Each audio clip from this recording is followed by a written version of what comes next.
Hi students, you are very warmly welcome in this online session on our YouTube channel.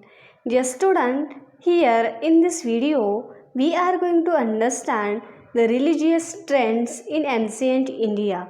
Yes, what is the name of our lesson? Religious trend in ancient India. This is the lesson which we are going to understand today. Dear student, before starting this lesson, if you are new on our channel, please subscribe it, like it and share it. Yes, see and see in the description box you will get the other links also to see regarding this lesson. Yes, in this lesson what we are going to understand, first is Jainism, second Buddhism, Judaism, Christianity, Islam, Zoroastrianism. These are the 6 points about different religions that we are going to understand in this lesson. Let's start this. Yes. Towards the end of the Vedic period, the many details of yajna rites acquired undue importance. Dear student, in the previous video, we have understand about Vedic period. Yes, the yajna, the different kinds of Vedas that we have understood. See, at the end of this Vedic period, the many details of yajna rites we have understood, it got quite importance at the end of the Vedic period. Only the priestly class had knowledge of those details. And about yajna, those they were the priest, means the priestly class. Those people, they had only the knowledge about these yajnas, and they only were allowed to have these yajnas. Others no longer had the freedom to gain that knowledge, and rather than priest, the other people, they were not allowed to take the education about yajna, and they were not having freedom to get a knowledge about this yajna. The Varna system restrictions became very hard in the course time. Now, dear student, we have understood at the end of the Vedic period, the yajna it got quite importance. Yes, and one the class had become, it was the priest class. Yes, and about this yajna puja, the priest class, they were allowed to have this puja. Other people, they were not allowed. What had happened because of this? The class system has increased. Yes, see, this varna system has been started. Now, a person's social position was decided by the varna into which he was born rather than by his achievements. Now, see how these varnas were decided. The varnas were decided the social position of the persons. Yes, and from which family he is born by his achievement. This is why, from the Upanishad period, we see that attempts were made to give a wider scope to religious thought and not restrict it only to yajna rites. See, and when we are understand about, see, Upanishad, when we are understanding Upanishad period, what we can learn, we can understand the it was given scope to the religious, yes, religious thought, and not only to the yajna only. Yes, all the religious, the scope was given not for only yajna rites. However, the thoughts in Upanishads focused on existence and nature of the soul, and in the Upanishads it was focused given on the soul. Yes, nature of the soul, not to any other thing. Yes, how the nature of the person and all. It was difficult for ordinary people to understand it, and it was okay, it was difficult for ordinary people. Those simple people were there, those were not very much educated. It was no quite difficult to understand. This gave rise to different sects that emphasize the worship of particular deities. For example, the Shaiva sect of Shiva worshippers and the Vaishnava sect of the worshippers of the Vishnu. See, the people they were not understand no the see it was not understood by the ordinary people, and because of their knowledge what had happened it rises to different sects. Yes, and they have started to worship the Shiva sects. It had came from the Shaiva, and Vaishnava sect it was the worshippers of Vishnu.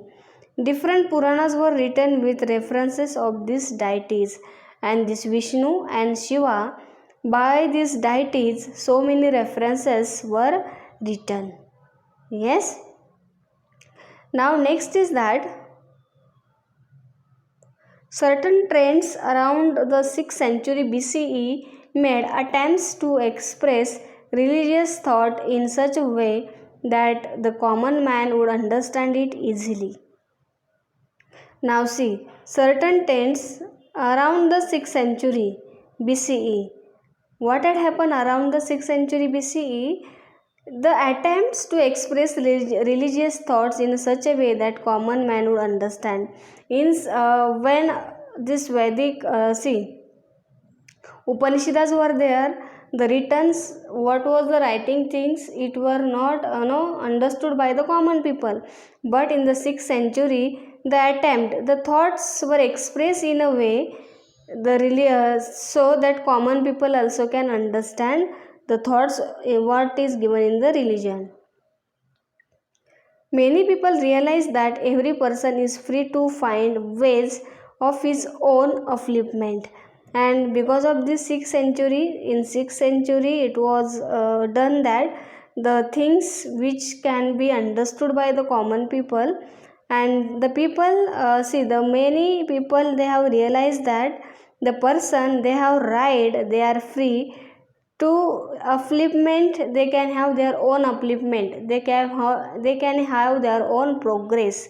This led to the establishment of new religions, and because of that what had happened, the new religions had start to establish. These religions emphatically stated that discriminations on the basis of caste has no place in the individual's upliftment. What it was understand? See, these religions emphatically stated that discriminations on the basis of the caste has no place in individual's upliftment. If the caste, creed, and the religions, if we think about, if we stuck with it, then there is the no progress in the individuals. The work of Vardhaman Mahavir and Gautam Buddha is of special importance among the proponents of new thoughts. See, the teaching of Vardhaman Mahavir and the Gautam Buddha, they are telling good thoughts to the people for their importance, for their development. Yes, up to here we have understood this. We can start from the first is 5.1 is Jainism. See, here you can see the picture of Vardhaman Mahavir, dear student. I will show you. See, this is the picture of Vardhaman Mahavir. He has given good thoughts to the people for their upliftment, for their progress. Now here Jainism. Jainism is one of the ancient religions in India. See, this Jainism, it was from ancient India. It is ancient religions in India. These religions give importance to the principle of non-violence. See, when we are understanding the teachings of this Jainism, it gives people the about principles of non-violence. According to the Jain tradition, a person who reveals religion knowledge is known as the Tirthankar, and those they are acquiring the knowledge about Jainism, these are called whom? Tirthankar, the knowledgeable person who has taken the knowledge about Jain. There have been 24 Tirthankars in all. And how many Tirthankars were there? 24 Tirthankars were there in all. Vardhaman Mahavir is the 24th Tirthankar in the Jain religious tradition.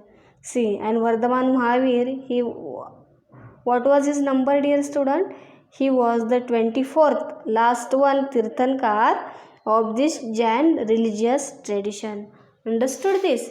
It's very easy for us to understand. Now, next is Vardhaman Mahavir. Yes, that we can understand his teaching and how he has given service to the people. Vardhaman Mahavir, 599 BCE to 527 BCE. The period of Vardhaman Mahavir is given here. There was a Mahajanpada known as Virjni in what is known as the state of Bihar today. See, this Mahajanpada was there, Mahajanpad. Where it was? It was it was known as the state of Bihar today. Yes, and this Mahajanpada, it was known as Vriji. Yes, its capital was Vaishali. And what was the capital of this Mahajanpada? Vaishali was the capital of this Virji state, Bihar. Vardhaman Mahavir was born in Kundagram, a part of Vaishali. And this Vaishali, it was the capital, and Vardhaman Mahavir, he born the Kundagram. This Kundagram, it was the part of Vaishali, the capital of Mahajanpada. His father's name was Siddharth and mother's Trishila. What was the father's name of Vardhaman Mahavir? Siddharth, and mother's was the Trishila. Vardhaman Mahavir left his home and all comforts for the attainment of the knowledge. And Vardhaman Mahavir, he has left his home. Why, dear student? To get the knowledge, to attain the knowledge. Yes, all the comforts, all the facilities he has left to acquire the knowledge. He attained enlightenment after 12.5 years of rigorous tapa. See, now what he attained? He had attained enlightenment after 12.5 years rigors. Yes, this knowledge was pure of Keval. See, the knowledge which was acquired by him, it was pure or Keval. Therefore, he is also known as Kevali, and because of that, the people, they used to call him Kevali. He was called Jina or conquer because the joy derived from physical comforts and the discomfort felt due to undesired things had no impact whatsoever on him. See, now people, they were calling him Jina or conquer. Why they were calling? Because the joy derived from physical comforts. The joy, it was, we can see, the physical comforts, and these comforts felt due to undesired things had no impact whatsoever on him. See, he was not attached with the physical things. See, he was not having any desire that I must have money, I must have status, I must have this and that things. Yes, he was detached from all the things. The term Jain derives from the word Jina, and the Jain, it had came from what? The Jina.